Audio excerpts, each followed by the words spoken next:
बहुत बहुत धन्यवाद डॉक्टर रमाकांत जी, इस सेमिनार के संयोजक।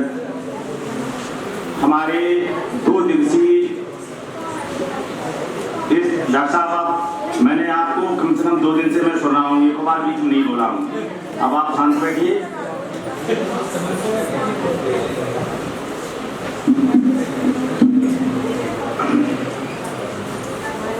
आज हमारे 2 दिवसीय सेमिनार के इस समापन सत्र के इस कार्यक्रम की अध्यक्षता कर रहे एवं इस सत्र के मुख्य अतिथि हमारे केकेडीसी महाविद्यालय के बहुत ही युवा, कर्मठ और बहुत ही विद्वान प्राचार्य डॉक्टर महेंद्र सिंह जी एवं हमारे मंच पर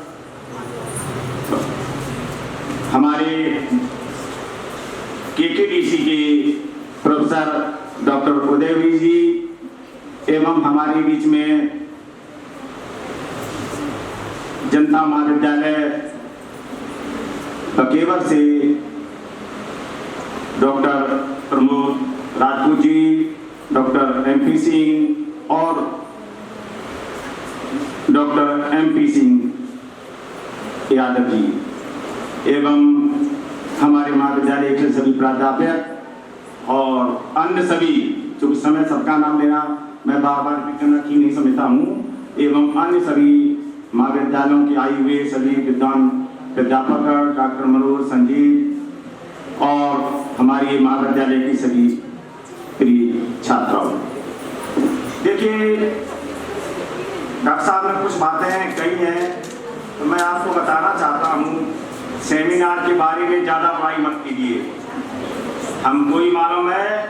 और डॉक्टर साहब, सेमिनार कैसे होते हैं, हम तो आपकी इज्जत बचा रहे थे। डॉक्टर महेंद्र सिंह जिसे हमने कहा कि आज रात में 8-10 लेख लिखवा दिए, हमारे यहाँ इतने लेख आ गए, उनका संक्षेपण नहीं, तब हमने जबरदस्ती लोगों ने लेख लिखवाए। हमारे यहाँ सब लोगों ने लिख दिए।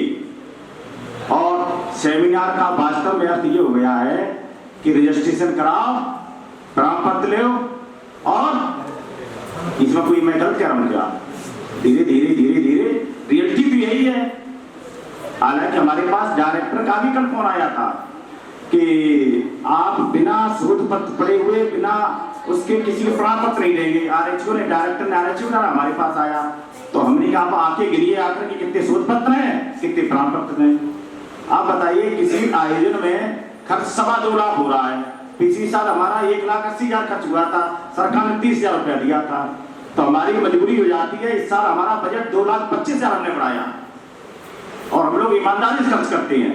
ऐसा नहीं उसमें सेमिनार किसी को, बहुत से लोग सोचते होंगे अरे 2.5 लाख आ गया तुमने कुछ न कुछ किया है, 1 पैसे का भी हम लोग की तरह मतलब कोई मतलब ही नहीं कहीं भी। और हम तो डॉक्टर रमाकांत राय को क्या, हम हर विद्वान व्यक्ति को, वो विवेकशील है, उसके पास बुद्धि है, तो मैं जानता हूँ उसको अपनी बुद्धि से अगर आप बार बार उसको टोकेंगे तो गलत कर देगा, समझा? अगर बहुत गलती करे तो फिर अकेले मुझसे निपट लीजिए एक दिन, तो फिर और सब गलतियां इकट्ठी एक बार बता दीजिए। तो इसलिए डॉक्टर रमाकांत जी तो देखो मैं ही कहना हूँ एक्सपर्ट ऑफ सेमिनार, ये सेमिनार के विशेषज्ञ हैं, आपने बहुत अच्छा आयोजन किया है। लेकिन जितने भी शोध पत्र हैं वो बुलाए हुए आए हैं, बिना बुलाया कोई नहीं आया।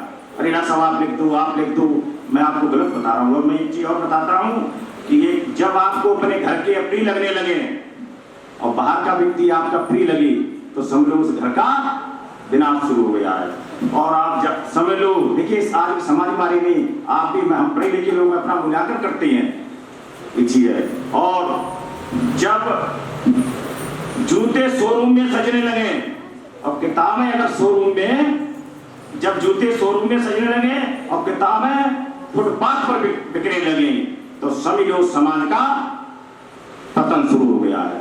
हम लोग पूरे पतन की स्थिति में इसलिए है कि मैं आपको डॉक्टर साहब गलत नहीं बता रहा हूँ। डॉक्टर महेंद्र सिंह प्राचार्य है, मैं अभी उड़ाका दल में गया तो हर कॉलेज में, जितने कॉलेज में जाए तो ऐसा कोई कॉलेज नहीं था ये बैठे होंगे जिसमें नकल ना चल रही हो। हर कॉलेज में बिल्कुल, मैं आप ये रिकॉर्ड बोली फिर भी कोई बात नहीं, सब गरीब में पढ़ा, क्या कर रहे, सब पढ़ाई करा रहे, क्या कर रहे, एजुकेशन चला रहे हैं, पूरा सिस्टम बेस्ड ऑन नकल। इसमें कोई बात ही नहीं। मैं तो मेरा बीपी बढ़ जाता था जो नकल में, उनके साथ कार्रवाई कर नहीं सकता हूँ, नकल वो कर रहे हैं। तो मैंने फिर हमने आरएमसी सरकार सर, मैंने तो डॉक्टर के पास गया, मेरा बीपी बढ़ गया। फिर मैंने कहा सर ये नौकरी मत कराइए, ये हम ड्यूटी नहीं करेंगे। इससे पहले भी हमें 2019 में भी प्रस्ताव मिला था, डॉक्टर अजय दुबे भी गए होंगे, मैं गलत कह रहा हूँ बताइए। तो पूरी सब चीज ढोल के भीतर बोल है, ये समझ लो। आप लोग ये सोच रहे होंगे। और अब बात ये हो गई, सरकार ने वेतन इतना बढ़ा दिया। हम आपको एक सिद्धांत बताएं कि आपके वेतन में किए गए श्रम में उल्टा संबंध होता है। जैसे आपकी जीवन उपयोगी सेमिनार, तो मैं बात बताऊंगा अभी, सेमिनार में अभी 7 टॉपिक जो है वो टच नहीं किए गए हैं। और हमारा जो उद्देश्य है, हमने इस विषय को लिया है तो शुरुआत की है कल मैंने, तो मैं उसको पूरी प्रगति के साथ में उसकी समाप्ति की ओर ले जाऊंगा। तो मैं ये कहना चाहता हूँ, डॉक्टर साहब वो विषय रहने दें, सेमिनार पर जाए। हाँ, तो देखिए अभी संगीत की बहुत बात हुई। मैं अपनी संगीत के बारे में मैं भी पहले के गाने बहुत ही रोचक हुआ करते थे। ये गाना लता ने गाया, नदी नारे न जइयो श्याम पैया पढ़ूं। तो ऐसे बहुत से ऐसे गाने पहले गाने होते थे। तो मैं फिर यही बात संगीत से जोड़ के कहना चाहता हूँ कि आसिफ जो इटावा के रहने वाले थे, कक्षा 8 पास थे। सोचिए, इसके लिए कोई डिग्री की जरूरत नहीं थी, हमें पीएचडी करे आज जमाने में। तो उन्होंने क्या किया, जो मुगल ए आजम पिक्चर आई थी, तो उसको बनाने में उनको 14 साल लग गए। 1946 से पिक्चर बनाना शुरू किया और बनाते बनाते 1960 में फिल्म रिलीज हुई। उन्होंने उस पिक्चर के साथ, देखिए गुलाम साहब उस समय थे कि वो बहुत बड़े गजल गायक थे, वो किसी फिल्म के लिए नहीं गाते थे। तो के आसफ उनके पास गए कि हमारी, और उन्होंने के आसफ ने मुगल आजम के लिए 71 गानों का सेट तैयार किया था। 71 गाने में से 6-7 गाने जो, तो गुलाम साहब बोले नहीं हम तो गाएंगे नहीं। और उन्होंने एकदम डिमांड की, मैं एक गाने का 1940 में 25,000 रुपए लूंगा। तो गुलाम साहब ने ये कहा इतना पैसा ये दे नहीं पाएंगे, गाना ये गवा ही नहीं पाएंगे। तो आप ताजुब मानेंगे, गुलाम साहब ने और के आसम ने गाने के लिए उनको मेहनताना 25,000 दिया गया। और उस समय लता और जो हमारे अन्य गायक थे, तो उनको एक गाने का जो मेहनताना था वो 3 से 50 रुपए मिलता था। तुलना आप कर सकते थे। एक उस जब के आसम की आई तो मैंने फिर मुगल आजम पिक्चर देखी।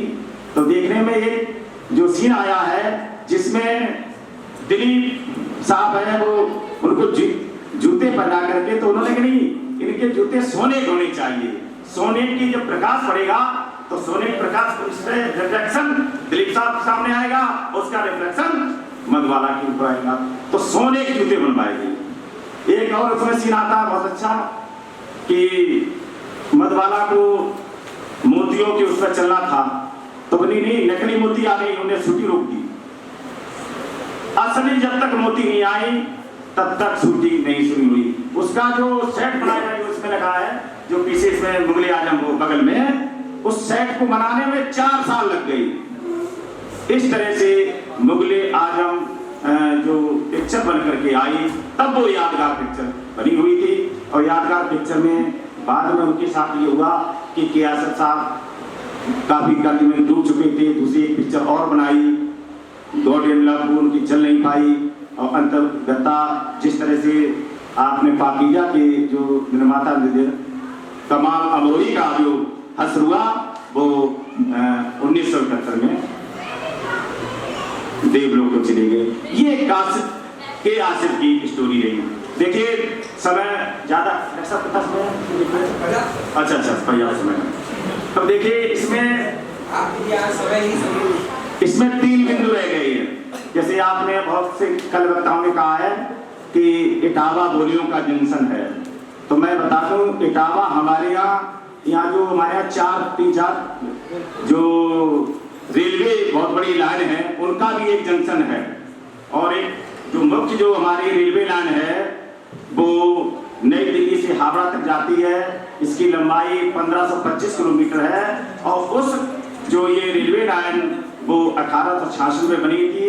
और आपको बता दें ये इटावा, हावड़ा और नई दिल्ली जो हमारी रेलवे लाइन है उसका मुख्य जंक्शन है। और इटावा से प्रतिदिन लगभग हमारे जो 80-90 एक्सप्रेस गाड़ियां मिलती हैं, अनेक मालगाड़ियां मिलती हैं। इस पर ट्रैफिक होने के कारण इटावा से पूरी अलग एक रेलवे लाइन है।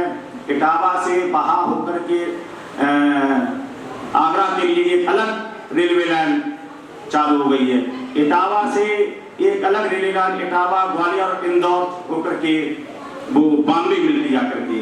तो मैं समझता हूँ कि इटावा में रेलवे लाइन की बहुत अधिक सुविधाएं हैं। जिस तरह से रेलवे लाइन का यहाँ जाल है उसी प्रकार इटावा में बहुत नेशनल हाईवे हैं। पुराना एक नेशनल हाईवे था ग्रांड जीटी रोड, तो जीटी रोड 1, जीटी रोड 2 जो इटावा से होकर जाता है, जो हमारा कलकत्ता से पेशावर तक ये नेशनल हाईवे 2 है। तो नेशनल हाईवे 2 आपने देखा होगा ये जो जाता है। इसके बगल में अभी पिछली जो सरकार समाजवादी पार्टी सरकार थी उन्होंने भी एक जो लखनऊ से आगरा एक्सप्रेस भी बनाया है, वो भी इटावा से होकर जाता है। अभी एक नया बुंदेलखंड एक्सप्रेस बना है, वो भी इसी बगल से लगभग बन चुका है। और ग्वालियर से लेकर के बरेली नेशनल हाईवे 92 ये भी लगभग 4 लेन होने वाला है। तो इस तरह से इटावा में पर्याप्त रेल और सड़कों का नेटवर्क उपलब्ध है। मैं आपको बता दूं, मैंने यहाँ इटावा अपनी पोस्टिंग इसलिए कराई थी कि मुझे मेरी बेटी इलाहाबाद में पढ़ती थी, बेटा कोटा में पढ़ता था, मुझे नौकरी मैंने इटावा इसलिए इटावा से कोटा भी चला जाऊंगा, इटावा से इलाहाबाद भी चला जाऊंगा। तो यहाँ मतलब जितने भी हमारे आवागमन के साधन हैं उसमें इटावा बहुत ही अच्छी स्थिति में है और यहाँ पर हर आने जाने के सही प्रकार के साधन हैं। अब मैं